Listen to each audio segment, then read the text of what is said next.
All right, I'm talking Between Two Fires today. I finished reading it. I've had some time to think about it.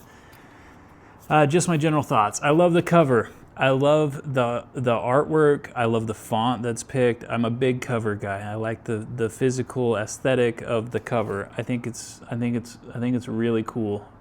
Really well done. I like it. I love the font that they picked. I really have to sneeze. I'm feeling better. Cover's great.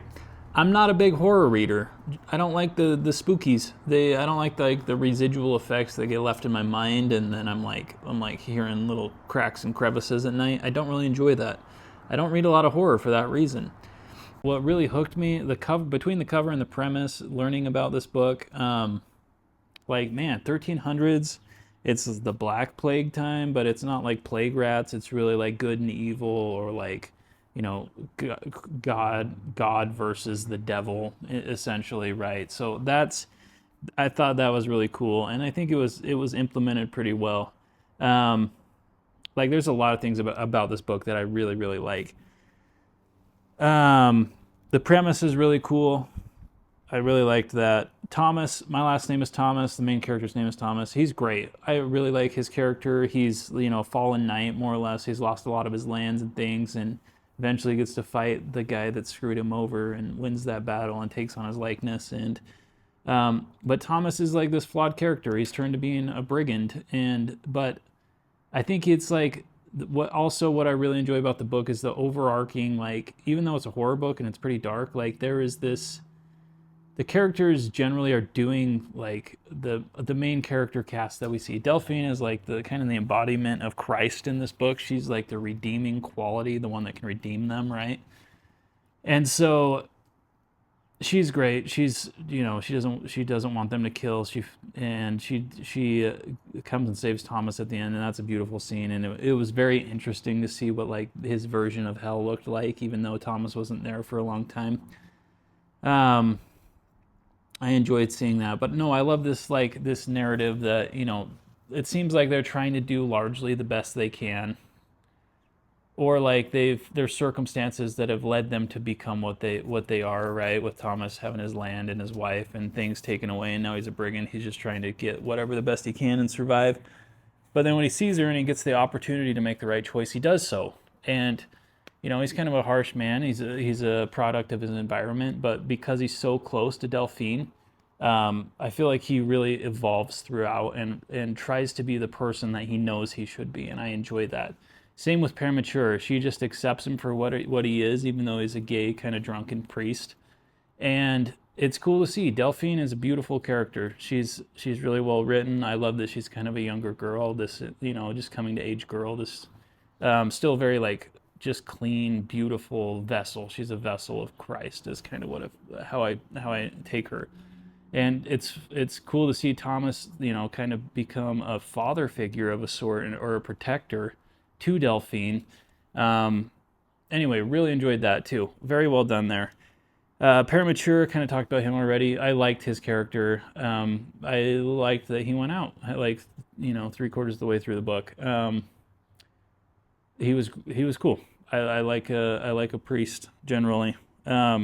Delphine, yeah, very beautifully written character, like just, very innocent in a lot of ways, and her ability to see through and see like the real, like what things are once all the deception has been pulled off them, or like what the demons are, and being able to read through that. I enjoyed that. I thought that was cool. Um, and Thomas, like his wife, I love when he goes back at the end of his wife and he talks about the three times. I thought that was a good tie-in. I had to go read after to try to figure out what was going on because I didn't understand it, or I didn't really like, I wasn't dialed in enough to figure out what was going on there. But I feel like he tied it up well. What else did I like? The final battle was really cool. I like how that was portrayed. How they're kind of like all amalgamations of, and just how the angels didn't come, like they seem very calm and very like, they use their voice, it seems like, to tear apart, or like this truth, right? Um, that was interesting, and I enjoyed that. I gave this book overall a 4 out of 5. Some of the things that I didn't really enjoy, um,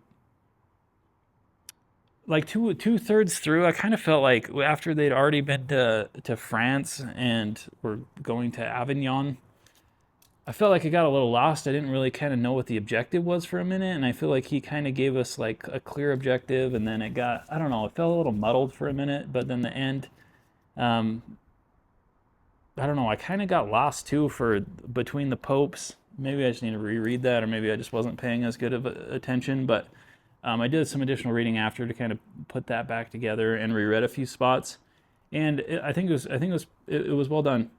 Um, Overall, I gave it a 4 out of 5, and really it was for some of the horror elements because I'm just not a big horror guy. But the more that I've thought about it, I would probably almost bump it up. I really enjoyed this book. I liked so many things about it. I really did. Um, a couple of things, yeah. So I didn't really like two-thirds through. It got a little lost and muddled.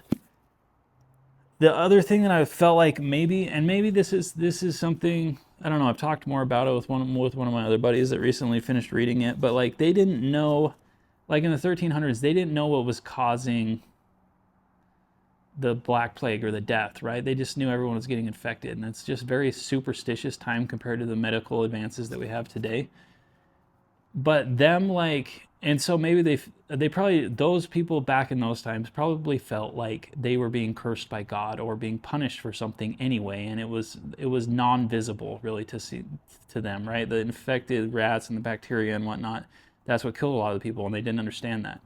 Here, a lot of people are dying from a plague, right, or something very similar. I didn't feel like when they went and saw like the river monster, which was like the big first monster, this creepy weird thing that we saw in the book, and realized that it's more horror than like just a historical fiction. But they weren't like, holy hell, it's a gigantic monster. Like there wasn't, I don't really remember them being like, whoa, there's like these evil things. And maybe there didn't really need to be that because like they probably thought the same thing, like God was cursing them or they were paying some sort of penance for something, right? So that, I don't know how I feel about that still. I feel like that's an interesting thing to kind of talk through, and I would love to kind of explore that a little more. But there's never like this strong realization of, man, those things are weird. Like, what is happening to the world? I don't feel like there was a lot of dialogue around that, which felt kind of like, I'm an overthinker, but I wouldn't accept that as like, especially a dude who's been in, like Thomas is old, he's an older guy. He's got to be like in his late 30s, probably in the book, or 40s. At least that's the way I take him. But do you think he'd be startled by seeing some of the things that he's seeing for the first time, if it is the first time? Anyway, a thought. But yeah, also like the normal plague, they probably didn't really know what was happening to them, so they probably thought it was just, it's almost more like understandable and tangible when you can see something creepy and weird. So overall, though, Between Two Fires, really a cool book. Cool premise, well executed overall. The characters are great. I really like his writing style. It's pretty concise. He keeps it moving. He writes battles like he writes some of the fight scenes very vividly. If you haven't read this and you're at all interested, you should. It's great. I really liked it, and I don't read a lot of horror. I also have his Black Tongue Thief book, which I really like this cover as well, and I'm planning to read this one over the next couple of months. And I haven't heard as much about this book. It's got some bigger like names on the back giving it praise, and the guy that I talked to at the bookstore that I actually bought it from was a little secondhand bookstore, but they have some new stuff too, like 30% new. But he he said it's great. So I'm looking forward to reading it. He seemed like a cool guy. Not that it's hard to always trust people's opinions, but it sounds cool. So I'm excited to read this one. I really like his writing style, and we'll see where we go. But overall, 4 out of 5 stars for Between Two Fires. Christopher Buehlman, very good job. Would highly recommend.